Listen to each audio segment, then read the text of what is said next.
నిన్న లాంఛనంగా ఆ ఇందిరమ్మ ఇళ్లకు సంబంధించి డబుల్ బెడ్రూమ్ ఇళ్లని వేలాది మంది పేద ప్రజల యొక్క ఆకాంక్షలు తీర్చే కార్యక్రమంలో భాగంగా శ్రీ సీతారామచంద్ర స్వామి వారి సన్నిధిలో డబుల్ బెడ్రూమ్ ఇళ్లను ప్రకటిస్తూ దానికి కావలసిన నిధులు కేటాయిస్తూ ప్రతి శాసనసభ నియోజకవర్గంలో కనీసం 3500 ఇళ్లకు తగ్గకుండా మేము ప్రకటించినటువంటి అంశం కూడా మీ అందరికీ తెలిసింది. ఆ ప్రకటించే కార్యక్రమంలో భాగంగానే భద్రాచలం కంటే ముందు లక్ష్మీ నరసింహస్వామి వారి మందిరానికి కూడా వెళ్ళటం జరిగింది. ఆ మందిరానికి వెళ్ళినప్పుడు వారికి మనస్ఫూర్తిగా అయ్యా ఆ రోజు మేము కోరుకున్నట్టుగా మీరు ఆశీర్వదించి మాకు ఈరోజు అవకాశం ఇచ్చారు. ఇచ్చినటువంటి అవకాశాన్ని నిలబెట్టుకొని ఈరోజు లాంఛనంగా పేదవాళ్ళకి ఇచ్చేటువంటి ఇందిరమ్మ ఇళ్లని మేము ఈరోజు ప్రారంభోత్సవం చేయబోతా ఉన్నాం. మరొక్కసారి నీకు మొక్కు చెల్లించుకుంటూ నిండు మనసుతో మమ్మల్ని ఆశీర్వదించవలసిందిగా లక్ష్మీ నరసింహస్వామి వారిని వేడుకోవటం ఆ గుడికి వెళ్ళటం జరిగింది.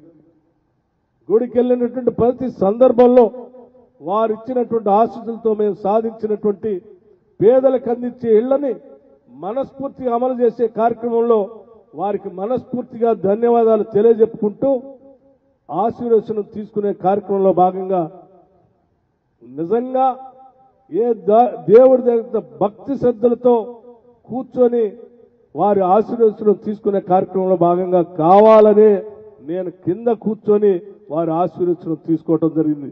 ఎందుకంటే నా మనస్ఫూర్తిగా మనసు నిండా ఉన్నటువంటి ఆ పేదలకు ఇచ్చేటువంటి ఇళ్ల కళ నిజమైనందుకు వారికి ప్రత్యేకంగా కృతజ్ఞతలు చెప్పుకోవడం కోసం నేనే కావాలని అక్కడ చిన్న పీట మీద కూర్చొని వారికి మనస్ఫూర్తిగా నిండు మనసుతో ధన్యవాదాలు చెప్పే కార్యక్రమంలో నేను ముందుకు వెళ్ళాను.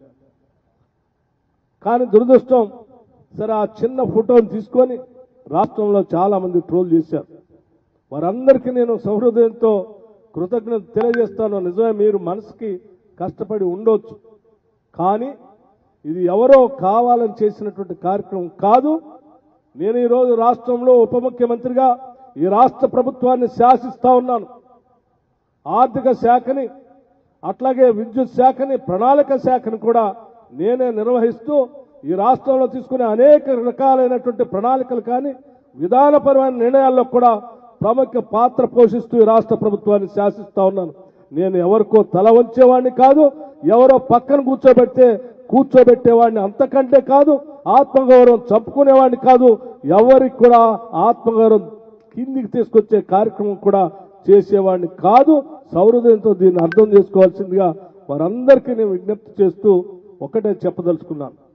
ఈరోజు మనం ఏ పేదవాళ్ళ కోసమైతే, ఏ నిరుద్యోగ యువకుల కోసమైతే, ఏ ఇళ్లు లేనటువంటి వాళ్ళ కోసమైతే, ఏ పేదవాళ్ళు 200 యూనిట్ల వరకు కరెంటు బిల్లులు కావాలని కోరుకున్నారో అటువంటి వారి కోసం ఈరోజు కంకణబద్దులై పనిచేస్తున్నాం. చిత్తశుద్ధితో ఈ సంకల్పాన్ని అర్థం చేసుకోవాల్సిందిగా ప్రజలందరికీ కూడా నేను విజ్ఞప్తి చేస్తా ఉన్నాను.